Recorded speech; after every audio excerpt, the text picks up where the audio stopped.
হইলা কোনো কামলা দিছে হইলা এটা জঙ্গল দিকে কাটতাম কোনো কামলা এটা সাহেব বাইনে বলে কাম বিছাইতেছলাই ও বিছাইতেছিলাম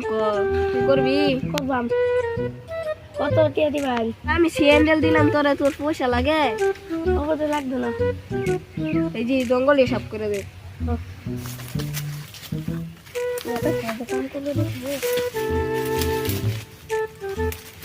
এটা সাহেব কাম করে শেষ হয়ে যেত মন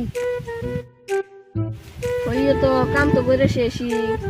তে তোরে কেন পুরস্কার দিন লাগছিল না তুই কেন খাইবি না খাইব না আরো একটু তুই ওই মুজাহিদ কাল্লা যে মেমেটা আনছিলাম লয়া তো এই লে তোরা মেমেটা দিলাম তুই খা লাইস আগের নেতা সাহেব জিন্দাবাদ